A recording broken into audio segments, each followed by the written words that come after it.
اور یہاں پر اپنی فرینڈلی گورنمنٹ بنائیں گے، وہ آ کے اسرائیل کو ریکگنائز کر لے گا اور ہم یہاں سارا مسئلہ حل کر دیں گے. بٹ وہ الٹ ہو گیا. I think north situation is very serious and Americans are really کافی پریشان ہوئے اس کنڈیشن کے اوپر. اچھا بریگیڈیئر صاحب، لیکن ہم یہ بھی دیکھ رہے ہیں کہ آپ وجہ فرما رہے ہیں، لیکن امریکی صدر ڈونلڈ ٹرمپ نے کہا ہے کہ آج ایران پر مشرق وسطیٰ کی تاریخ کی طاقتور ترین حملے کیے گئے ہیں، جس کے بعد جو ہے تمام اہداف مکمل طور پر تباہ کر دیے گئے ہیں. ایک طرف ہم دیکھتے ہیں کہ ڈونلڈ ٹرمپ یہ فرما رہے ہیں کہ جی جنگ ختم ہونے والی ہے اور ہم جنگ جیت چکے ہیں، ہم نے بڑا مارکا سر کر لیا ہے. تو سر آپ کو نہیں لگ رہا کہ یہ نریندر مودی سے کافی متاثر نظر آ رہے ہیں، کیونکہ اس طرح کے جھوٹے پروپیگنڈا اور جھوٹے بیانات تو ان کی طرف سے بھی آتے تھے، جبکہ ایران کی اگر ہم بات کریں تو ایران کے جو میزائل اور ڈرون جو ہے مسلسل امریکی اور اسرائیلی اہداف کو نشانہ بنا رہے ہیں. تو سر عسکری نقطہ نظر سے آپ کیا کہیں گے کہ کیا کہا جا سکتا ہے کہ ایران کی جو دفاعی صلاحیت کی جو توقع سے زیادہ مضبوط ثابت ہوئی ہے؟ دیکھیں پریزیڈنٹ ٹرمپ تو بڑے کچھ ایک ہفتے سے کہہ رہے ہیں کہ ہم نے اپنے ٹارگیٹس اچیو کر لیے ہیں. ایران ہے نو ایئر، ہم نے سارے جہاز تباہ کر دیے ہیں، ہم نے 40-50 جو ہے نیوی کے شپ ڈبو دیے ہیں، نیوی ختم کر دی ہے. And now we have total control ان کے اوپر ہے، وہ ہمارے مرضی کے اوپر. Then what the hell, how they are going and attacking their position. اسرائیل کو تباہ کر کے رکھ دیا. اسرائیل کو سینسر لگایا ہوا ہے، سینسرشپ ہے. کوئی خبر میڈیا، فاکس نیوز، سی این این، کہیں کو خبر نہیں آ رہی ہے. کوئی بالکل بلیک آؤٹ کیا ہوا ہے. اور جو ویڈیوز آتی ہیں ہم دیکھیں گے اسرائیل کے کیا حال کیا کیا اکوموڈیشن کا، ان کے ملٹری انسٹالیشن کا، ان کے نیوکلیئر سائٹس کا. اور ایون نیتنیاہو بھی پیچھے گئے ہیں، انہوں نے اس کی رہائش گاہ کو، اس کی جو آپریشن ڈیپ بنکر سے وہاں پر سب اٹیک کیے ہیں. کافی ریومرز بھی ہیں کہ کافی ایک ہفتے سے is not come on year, نہ پتہ ہے کہ وہ زخمی ہیں یا he died whatever it is. That is not very clear. ان کے سوشل میڈیا ہینڈل پہ بھی کافی خاموشی پائی جا رہی ہے، خاموشی پائی جاتی ہے. ایون امریکن کے جو ڈیلیگیشن ہے وزٹ کرنے تو سارے وزٹ کینسل ہو گئے. That speak some thing. اب آپ دیکھیں امریکہ، ایران کے پریزیڈنٹ جو تھے وہ اب یہ ریلی میں عوام کے ساتھ پھر رہے تھے، ڈسپائٹ دا فیکٹ کہ آپ نے ان کے خامنئی علی خامنئی کو شہید کر دیا، ان کے اور کمانڈرز کو شہید کر دیا. لیکن ان میں بڑی قوم ریزیلینٹ ہے. انہوں نے اپنے ٹیئرز آف کمانڈ رکھے ہوئے تھے کہ 1 2 3 4 ہر لیول آف کمانڈ پہ دیکھے اس کے بعد کون ہوگا. تو دس اسپیکس آف پوزیشن. اب اس وقت ایسی باتیں کرنا بھی یہی کہیں گے جب کل آئیں گے نا کہ اپنے اتنا B-52 سے ہم نے بمبارڈمنٹ کیا کہ ایران کو تباہ کر دیا ہے، میں نے اپنے اہداف پورے کرے، ہدف پورے کر لیے ہیں، now I'm ready for negotiation. That is the thing کہ اب یہ کریں گے. لیکن ایران کو ایک بات میں بار بار کہتا ہوں اس وقت کہ Iran is in a very happy situation. Iran کو اس وقت جس طرح اسرائیل کا حال کیا ہے اور ایون G7 ممالک نے بھی کہا ہے امریکہ کو کہ آپ ان سے جنگ بندی کریں کیونکہ یہ انرجی اور آئل پرائسز بہت خطرناک حد تک جا رہے ہیں، اسٹاک ایکسچینج کا برا حال ہو گیا ہے. بالکل ایسے ہی ہے. تو ایران اپنی کنڈیشن رکھ دے. یہ کہے گی کہ میں نمبر 1 میرے بس سے تمام سینکشن اٹھا لیجیے جو انرجی لگائی ہوئی ہیں. نمبر 2 مجھے گارنٹی ملنی چاہیے کہ کوئی ملک میرے پر آئندہ اٹیک نہیں اس طرح کرے گا. نمبر 3 میرے نیوکلیئر ہونی چاہیے. اس طرح 5-6 اچھی کنڈیشن لگائیں. ایران تو کہہ رہے ہیں کہ اگر یہ جنگ ختم کرنی ہے تو ظاہر سی بات ہے ان کے سارے مطالبات مانے جائیں، جو کہ وہ کہتے ہیں کہ وہ ہمارے جائز مطالبات ہیں. اگر اس کو مان لیتے ہیں تو ٹھیک ہے، جنگ بندی کی طرف سوچا جا سکتا ہے. ادروائز تو بڑا اسٹرانگ سٹانس ہے ایران کا کہ جی ہم تو نہیں رکیں گے. اور سر دوسری بات ہے یہ بھی فرما دیجیے گا، اگر یہ جنگ لمبی ہوتی ہے تو آپ کو کیا لگتا ہے، کیا امکانات ہیں کہ یہ صرف ایران اور اسرائیل تک محدود تو نہیں رہے گا، پورا مشرق وسطیٰ اس میں شامل ہو جائے گا؟ کیونکہ اگر ایران نے بھی یہ بہت کیٹیگورکلی کہا ہے کہ اگر جو خلیجی ممالک ہیں اور اگر وہاں پہ امریکی اڈوں سے ہم پہ اگر اٹیک ہوتا ہے تو پھر ریٹالیشن کا حق تو ہم رکھتے ہیں. میرے خیال میں اس کی یہ بھی کنڈیشن ہے کہ یہ تمام جو ہمارے مڈل ایسٹ پہ انہوں نے آ کے ہمارے گرد جو اڈے بنائے ہوئے ہیں اسٹریٹجک ہیں، اٹ شوڈ بی ریمووڈ. بلکہ وہ ایران کو کہنے کی ضرورت نہیں ہے. وہ میرے خیال مڈل ایسٹرن کنٹریز اتنی زیادہ ڈس اپوائنٹڈ ہے، دے فیل بٹریل کہ امریکہ نے آ کے اڈے تو بنا لیے اور سارا پیسہ بھی ان سے لیا عرب ممالک سے، اور اس کے بعد ایران نے ان کے سارے تباہ بھی کر دیے اور دے لیفٹ ایران. امریکہ چھوڑ کے سب کچھ جا کے اسرائیل پروڈکشن چلا گیا. تو دیٹ مین کہ ابھی ہو سکتا ہے وہ یہ کہ نہیں آپ سب کوئی لے جائیں، ہمیں آپ سے پروڈکشن چاہیے ہی نہیں. Then they might look toward Russia, China, اسلامی ممالک. ان کو نظر آگے کہ اپنی ملک کی حفاظت خود کرنی پڑتی ہے، کوئی دوسرا گارنٹی نہیں دیتا. اور یہ امریکہ نے دکھا دیا. اچھا سر، پاکستان پہلے ہی سرحد پر جو ہے آپریشن غضب للحق کے ذریعے جو ہے دہشت گردی کے خلاف کارروائی کر رہا ہے. تو ایسے میں اگر خطے میں جنگ پھیلتی ہے خدا نخواستہ تو پاکستان کی جو سیکورٹی اسٹریٹجی پر اس کے کیا اثرات پڑ سکتے ہیں؟ دیکھیں یہ پاکستان کھلم کھلا ایران کی سپورٹ کر رہے ہیں، ڈپلومیٹیکلی بھی، مورلی بھی، اسٹریٹجیکلی بھی، ہر جگہ پر ہم نے ان کی سفارت کاری کی ہے اور ایران نے پاکستان کا شکریہ بھی ادا کیا ہے۔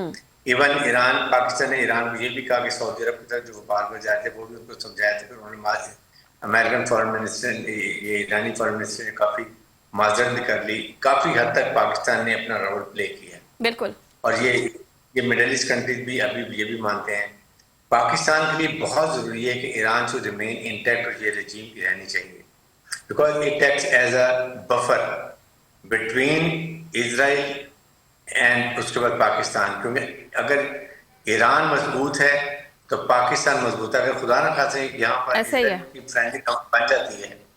اور سر انہوں نے تو کہا بھی تھا نا کہ نیکسٹ ٹارگٹ تو پاکستان ہوگا، لیکن پھر آبویسلی ہمارے فیلڈ مارشل عاصم منیر صاحب نے بڑا کیٹیگورکلی کہا کہ اتنا آسانی ہے پاکستان کے اوپر اٹیک کرنا ہے، اور اگر کسی کو یہ ایڈونچر کرنے کا شوق ہے تو شوق بھی پورا کر لے، اس کو منہ توڑ جواب دیا جائے گا۔ اچھا سر، ایک اور اہم پہلو ہے ابنائے ہرمز ہے، تو اگر واقعی وہاں کشیدگی بڑھتی ہے یا راستہ متاثر ہوتا ہے، جو کہ ہو بھی رہا ہے، تو عالمی معیشت اور خاص طور پر پاکستان جیسے جو ممالک پر اس کے کیا اثرات پڑ سکتے ہیں؟ کیونکہ ہم دیکھ رہے ہیں کہ اس کے ساتھ ہی جس طریقے سے مہنگائی کا جو تناسب ہے وہ بڑھتا جا رہا ہے، فیول کے پرائسز اتنے بڑھ رہے ہیں، تو سر ان تمام فرنٹس کے اوپر پاکستان کس طریقے سے ٹیکل ڈاؤن کرے گا؟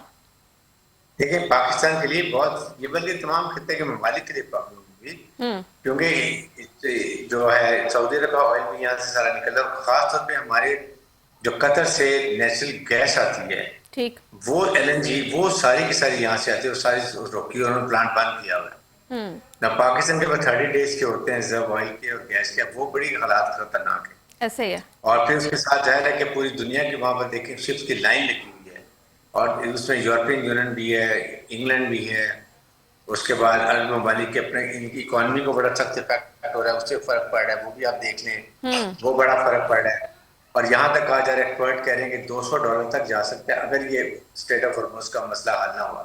تو آئی تھنک اسی لیے پوری دنیا امریکہ پر پریشر ڈال رہی ہے کہ now find a way out, اور وے آؤٹ یہی ہے کہ بیٹھ کے نیگوشیٹ کرو۔ اگر آپ کہتے ہیں آپ نے ٹارگیٹ اچیو کر لیے، then now come and sit with Iran, اور ایران کی بھی کوئی باتیں مانیں، آپ اپنی ایک دو باتیں مانیں گے، تاکہ جب بات کریں تو کہیں نہ کہیں یو گیو اینڈ ٹیک کر کے ہی فیصلہ ہوتا ہے۔ یہ بہت ضروری ہے، ادروائز یہ بڑی ہی حالات خراب ہو رہے ہیں، اور آپ دیکھیں گے کہ اس سے آئندہ کے لیے پورے خطے میں، ہمارے خطے میں اور ورلڈ میں بھی بہت اکنامک اور انرجی کرائسس ہو جائیں گے۔